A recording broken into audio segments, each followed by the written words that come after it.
Chapter 6. It was long past noon when he awoke. His valet had crept several times into the room on tiptoe to see if he was stirring, and had wondered what made his young master sleep so late. Finally his bell sounded, and Victor came in softly with a cup of tea and a pile of letters on a small tray of gold Sèvres china, and drew back the olive satin curtains with their shimmering blue lining that hung in front of the 3 tall windows. "Monsieur has slept well this morning," he said, smiling. "What o'clock is it, Victor?" asked Dorian Gray sleepily. 1 hour and a quarter, monsieur." How late it was! He sat up, and, having sipped some tea, turned over his letters. One was from Lord Henry, and had been brought by hand that morning. He hesitated for a moment, then put it aside. The others he opened listlessly. They contained the usual collection of cards, invitations to dinner, tickets for private views, programmes of charity concerts, and the like, that are showered on fashionable young men every morning during the season. There was a rather heavy bill for a chased silver Louis Quinze toilet set that he had not yet had the courage to send on to his guardians, who were extremely old-fashioned people and did not realize that we live in an age when only unnecessary things are absolutely necessary to us. And there were several very courteously worded communications from German street money-lenders offering to advance any sum of money at a moment's notice, and at the most reasonable rates of interest. After about 10 minutes he got up, and, throwing on an elaborate dressing-gown, passed into the onyx-paved bathroom. The cool water refreshed him after his long sleep. He seemed to have forgotten all that he had gone through. A dim sense of having taken part in some strange tragedy came to him once or twice, but there was the unreality of a dream about it. As soon as he was dressed, he went into the library and sat down to a light French breakfast that had been laid out for him on a small round table close to an open window. It was an exquisite day. The warm air seemed laden with spices. A bee flew in and buzzed around the blue dragon bowl, filled with sulphur-yellow roses that stood in front of him. He felt perfectly happy. Suddenly his eye fell on the screen that he had placed in front of his portrait, and he started. "Too cold, monsieur?" asked his valet, putting an omelette on the table. "I shut the window?" Dorian shook his head. "I am not cold," he murmured. Was it all true? Had the portrait really changed? Or had it been simply his own imagination that had made him see a look of evil where there had been a look of joy? Surely a painted canvas could not alter. The thing was absurd. It would serve as a tale to tell Basil some day. It would make him smile. And yet how vivid was his recollection of the whole thing! First in the dim twilight, then in the bright dawn, he had seen the touch of cruelty in the warped lips. He almost dreaded his valet leaving the room. He knew that when he was alone, he would have to examine the portrait. He was afraid of certainty. When the coffee and cigarettes had been brought and the man turned to go, he felt a mad desire to tell him to remain. As the door closed behind him, he called him back. The man stood waiting for his orders.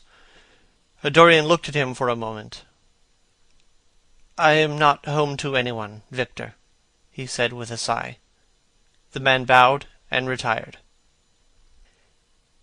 He rose from the table, lit a cigarette, and flung himself down on a luxuriously cushioned couch that stood facing the screen. The screen was an old one of Spanish gilt leather, stamped and wrought with a rather florid Louis XIV pattern. He scanned it curiously, wondering if it had ever before concealed the secret of a man's life. Should he move it aside after all? Why not let it stay there? What was the use of knowing? If the thing was true, it was terrible. If it was not true, why trouble about it? But what if, by some fate or deadlier chance, other eyes than his spied behind and saw the horrible change? What should he do if Basil Hallward came and asked to look at his own picture? He would sure do that. No, the thing had to be examined, and at once. Anything would be better than this dreadful state of doubt. He got up and locked both doors. At least he would be alone when he looked upon the mask of his shame. Then he drew the screen aside and saw himself face to face. It was perfectly true. The portrait had altered. As he often remembered afterwards, and always with no small wonder, he found himself at first gazing at the portrait with a feeling of almost scientific interest. That such a change should have taken place was incredible to him, and yet it was a fact. Was there some subtle affinity between the chemical atoms that shaped themselves into form and colour on the canvas, and the soul that was within him? Could it be that what that soul thought they realized? That what it dreamed they made true? Or was there some other, more terrible reason? He shuddered, and felt afraid, and, going back to the couch, lay there, gazing at the picture in sickened horror. One thing, however, he felt that it had done for him. It had made him conscious how unjust, how cruel he had been to Sibyl Vane. It was not too late to make reparation for that. She could still be his wife.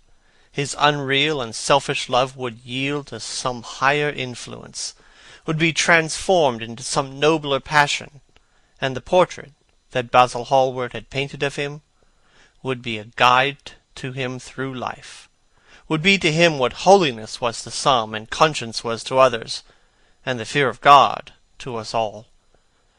There were opiates for remorse, drugs that could lull the moral sense to sleep, but here was a visible symbol of the degradation of sin. Here was an ever-present sign of the ruin men brought upon their souls. 3 o'clock struck, and 4, and 4:30, but he did not stir. He was trying to gather up the scarlet threads of his life, and to weave them into a pattern, to find his way through the sanguine labyrinth of passion through which he was wandering.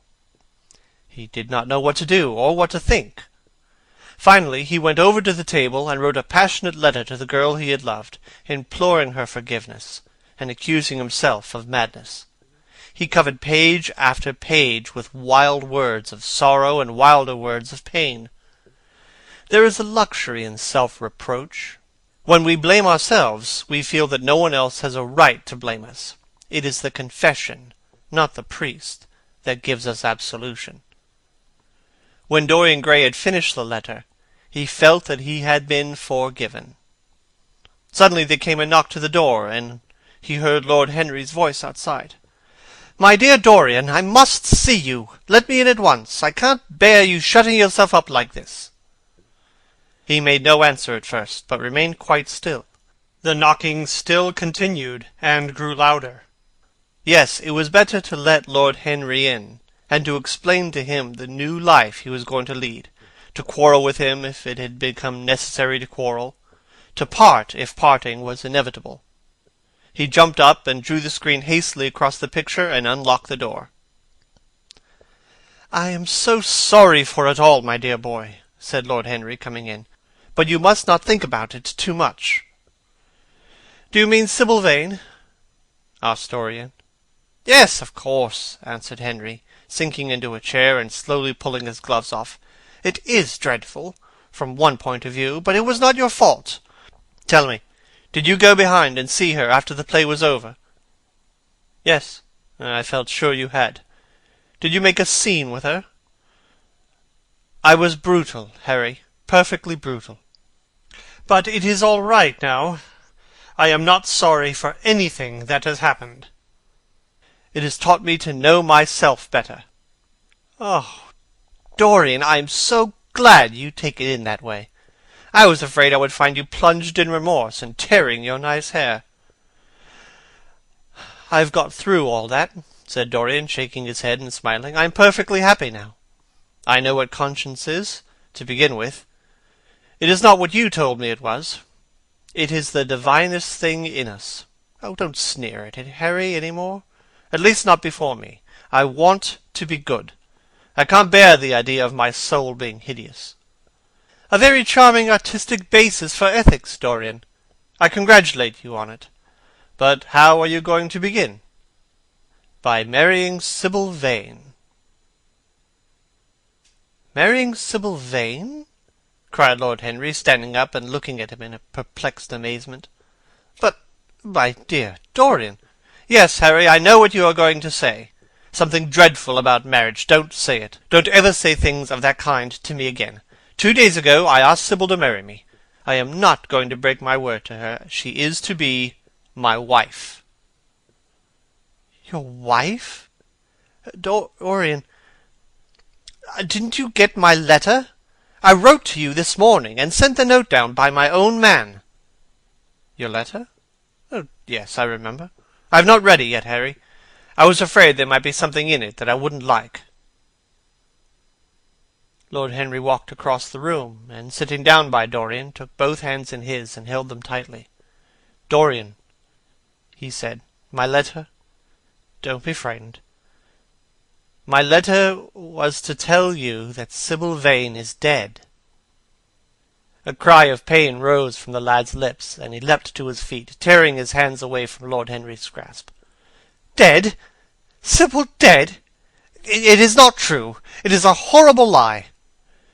It is quite true, Dorian, said Lord Henry gravely. It is in all the morning papers. I wrote down to you to ask you not to see anyone till I came. There will have to be an inquest, of course, and you must not be mixed up in it. Things like that make a man fashionable in Paris, but in London people are so prejudiced. Here one should never make one's debut with a scandal. One should reserve that to give an interest to one's old age. I don't suppose they know your name at the theatre. If they don't, it is all right. Did anyone see you going round to her room? That is an important point. Dorian did not answer for a few moments. He was dazed with horror. Finally he murmured in a stifled voice, Harry, did you say an inquest? What did you mean by that? Did Sybil— Oh, Harry, I can't bear it. But be quick. Tell me everything at once. I have no doubt that it was not an accident, Dorian, though it must be put in that way to the public. As she was leaving the theatre with her mother, about 12:30 or so, she said she had forgotten something upstairs. They waited some time for her, but she did not come down again. They ultimately found her lying dead on the floor of her dressing-room. She had swallowed something by mistake, some dreadful thing they use at theatres. I don't know what it was, but it was either prussic acid or white lead in it. I should fancy it was prussic acid, as she seems to have died instantaneously. It is very tragic, of course, but you must not get yourself mixed up in it. I see by the Standard that she was 17. I should have thought she was almost younger than that. She looked such a child, and seemed to know so little about acting. Dorian, you mustn't let this thing get on your nerves. You must come and dine with me, and afterwards we'll go in at the opera. It is a Patty night, and everyone will be there. You can come to my sister's box. She has got some smart women with her. So I have murdered Sybil Vane, said Dorian Gray, half to himself. Murdered her as certainly as if I had cut her little throat with a knife. And the roses are not less lovely for all that. The birds sing just as happily in my garden, and tonight I am to dine with you, and then go on to the opera, and sup somewhere, I suppose, afterwards. How extraordinarily dramatic life is! If I had read all this in a book, Harry, I think I would have wept over it. Somehow, now that it has happened actually, and to me, it seems far too wonderful for tears. Here's the first passionate love letter I have ever written in my life. Strange that my first passionate love letter should have been addressed to a dead girl. Can they feel, I wonder, those silent people we call the dead? Sybil? Can she feel, or know, or listen? Oh, Harry, how I loved her once. It seems years ago to me now. She was everything to me. Then came that dreadful night. Was it really only last night, when she played so badly and my heart almost broke? She explained it all to me. It was terribly pathetic. But I was not moved a bit. I thought her shallow. Then something happened that made me afraid. I can't tell you what it is, but it was awful. I said I would go back to her. I felt I had done wrong, and now she is dead. My God, but Harry, what shall I do? You don't know the danger I am in, and there is nothing to keep me straight. She would have done that for me. She had no right to kill herself. It was selfish of her. My dear Dorian, the only way a woman can ever reform a man is by boring him so completely that he loses all interest in life. If you had married this girl, you would have been wretched. Of course you would have treated her kindly. One can always be kind to people about whom one cares nothing.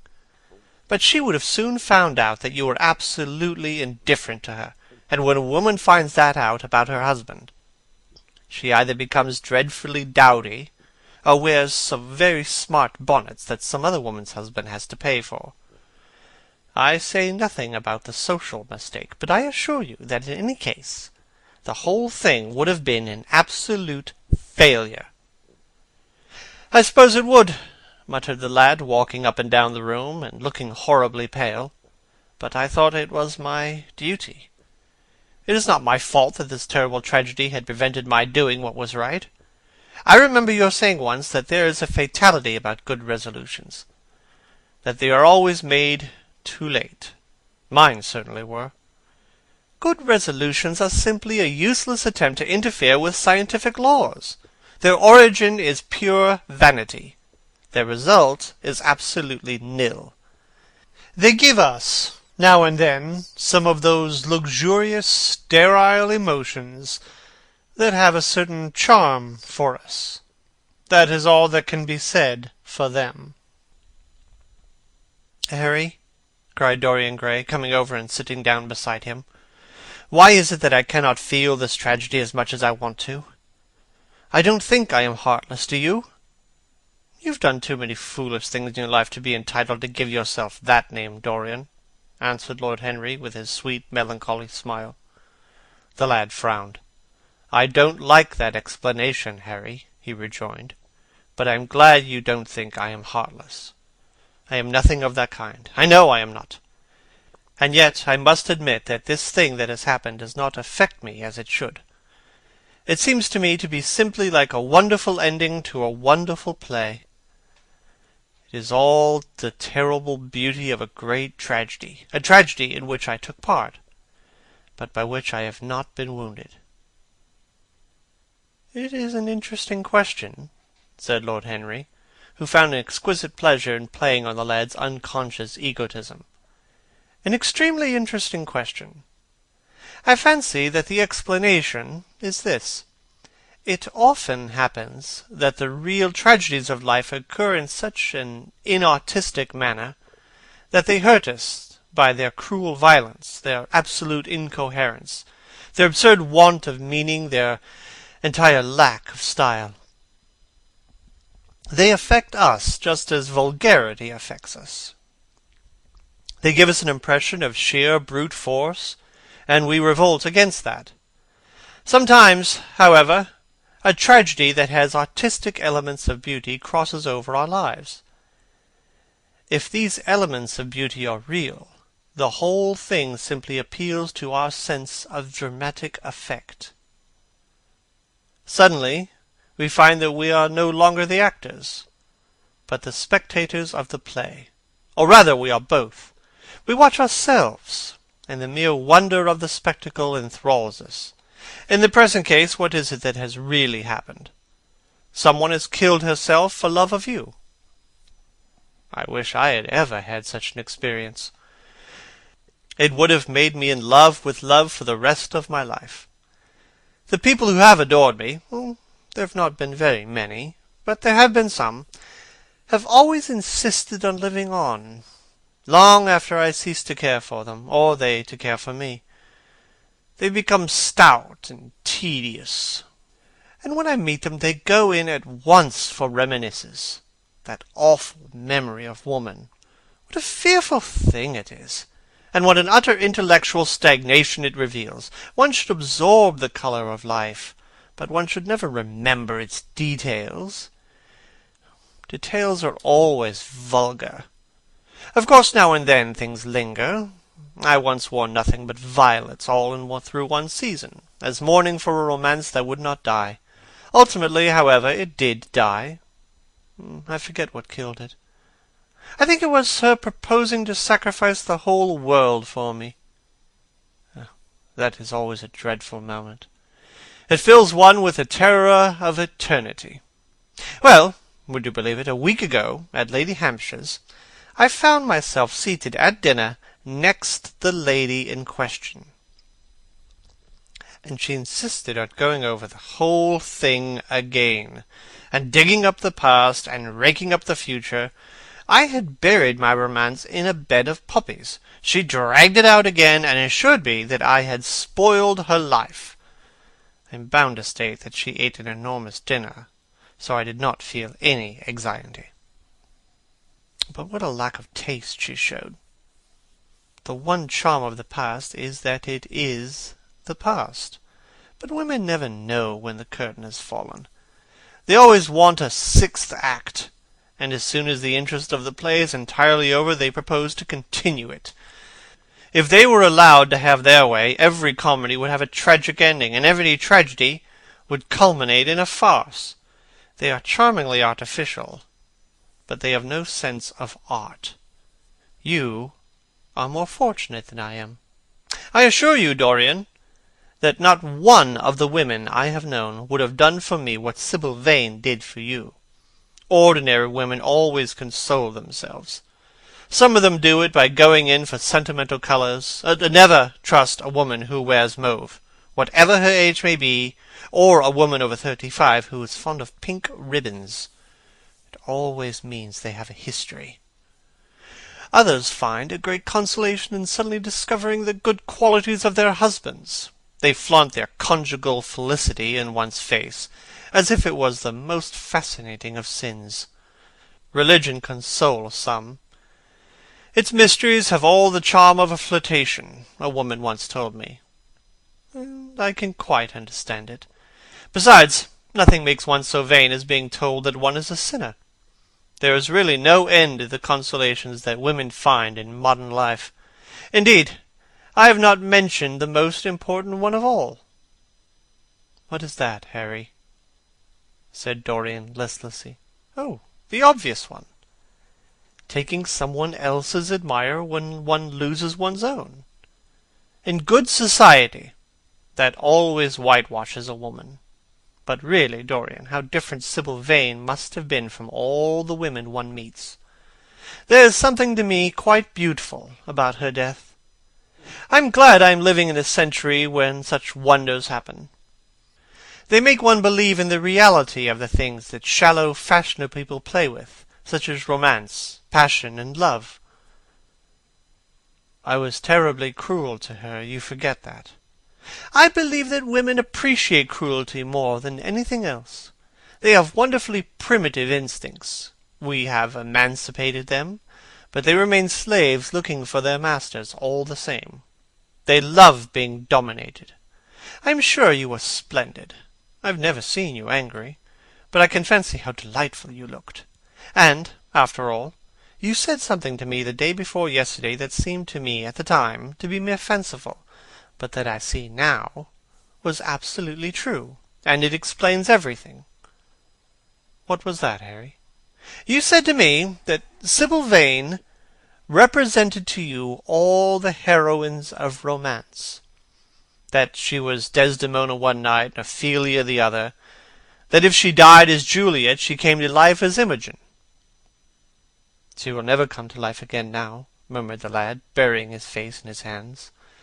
No, she will never come to life. She has played her last part. But you must think of that lonely death in the tawdry dressing-room simply as a strange, lurid fragment from some Jacobean tragedy, as a wonderful scene from Webster, or Ford, or Cyril Tourneur. The girl never really lived, and so she has never really died. To you, at least, she was always a dream, a phantom that flitted through Shakespeare's plays and left them lovelier for its presence.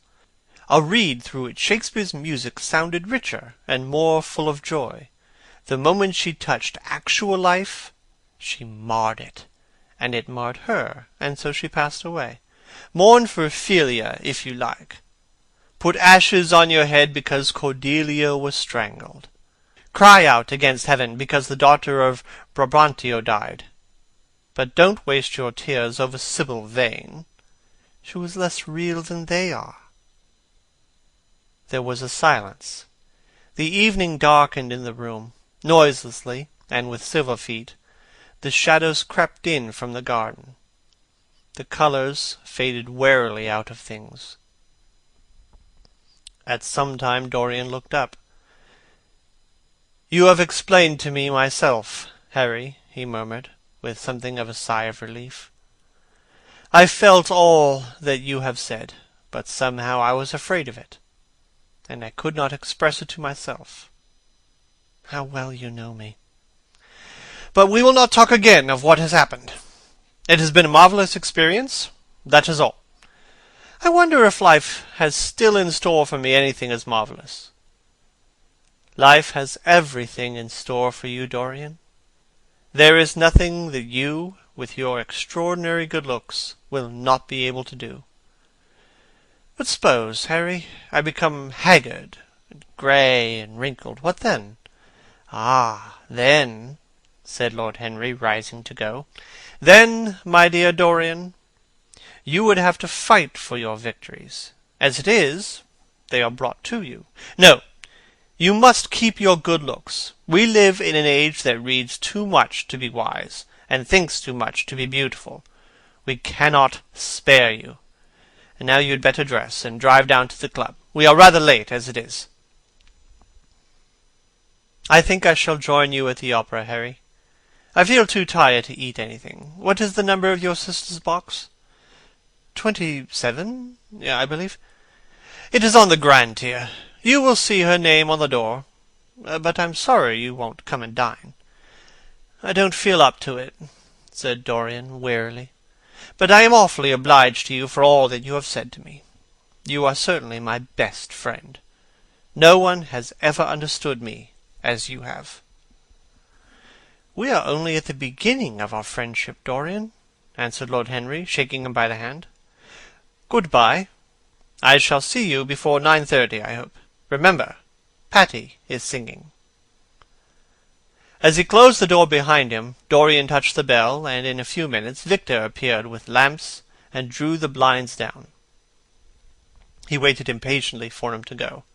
The man seemed to take an interminable time about everything. As soon as he had left, he rushed to the screen and drew it back. No, there was no further change in the picture. It had received the news of Sibyl Vane's death before he had known it himself. It was conscious of the events of life as they occurred. The vicious cruelty that marred the fine lines of the mouth had, no doubt, appeared at the very moment that the girl had drunk the poison, whatever it was. Or was it indifferent to results? Did it merely take cognizance of what had passed within the soul, he wondered, and hoped that some day he would see the change taking place before his very eyes, shuddering as he hoped it. Poor Sibyl! What a romance it had all been! She had often mimicked death on the stage, and at last Death himself had touched her, and brought her with him. How had she played that dreadful scene? Had she cursed him as she died? No. She had died for love of him, and love would always be a sacrament to him now. She had atoned for everything by the sacrifice she had made of her life. He would not think any more of what she had made him go through that horrible night at the theatre. When he thought of her, it would be a wonderful tragic figure to show love had been a great reality. A wonderful tragic figure? Tears came to his eyes as he remembered her childlike look and winsome, fanciful ways and shy, tremulous grace. He wiped them away hastily, and looked again at the picture. He felt that the time had really come for making his choice. Or had his choice already been made? Yes, life had decided that for him. Life, and his own infinite curiosity about life. Eternal youth, infinite passion, pleasures subtle and secret, wild joys and wilder sins. He was to have all these things. The portrait was to bear the burden of his shame. That was all. A feeling of pain came over him as he thought of the desecration that was in store for the fair face on the canvas. Once, in boyish mockery of Narcissus, he had kissed, or feigned to kiss, those painted lips that now smiled so cruelly at him. Morning after morning he had sat before the portrait, wondering at its beauty, almost enamored of it, as it seemed to him at times. Was it to alter now with every mood to which he yielded? Was it to become a hideous and loathsome thing, to be hidden away in a locked room, to be shut out from the sunlight that had so often touched to brighter gold the waving wonder of the hair? The pity of it! The pity of it! For a moment he thought of praying that the horrible sympathy that existed between him and the picture might cease. It had changed in answer to a prayer, perhaps in answer to a prayer it might remain unchanged. And yet, who, that knew anything about life, would surrender the chance of remaining always young, however fantastic that chance might be, or with what fateful consequences it might be fraught? Besides, was it really under his control? Had it indeed been prayer that had produced the substitution? Might there not be some curious scientific reason for it all? If thought could exercise its influence upon a living organism, might not thought exercise an influence upon dead and inorganic things? Nay, without thought or conscious desire, might not things external to ourselves vibrate in unison with our moods and passions, atom calling to atom in secret love or in secret affinity? But the reason was of no importance. He would never again tempt by a prayer any terrible power. If the picture was to alter, it was to alter. That was all. Why inquire too closely into it? For there would be a real pleasure in watching it. He would be able to follow his mind into its secret places. This portrait would be to him the most magical of mirrors. As it had revealed to him his own body, so it would reveal to him his own soul. And when winter came upon it, he would still be standing where spring trebles on the verge of summer. When the blood crept from its face and left behind a pallid mask of chalk with leaden eyes, he would keep the glamour of boyhood. Not one blossom of his loveliness would ever fade. Not one pulse of his life would ever weaken. Like the gods of the Greeks, he would be strong and fleet and joyous. What did it matter what happened to the colored image on the canvas? He would be safe. That was everything. He drew the screen back into its former place in front of the picture, smiling as he did so, and passed into his bedroom, where his valet was already waiting for him. An hour later he was at the opera, and Lord Henry was leaning over his chair. End of Chapter 6 of The Picture of Dorian Gray.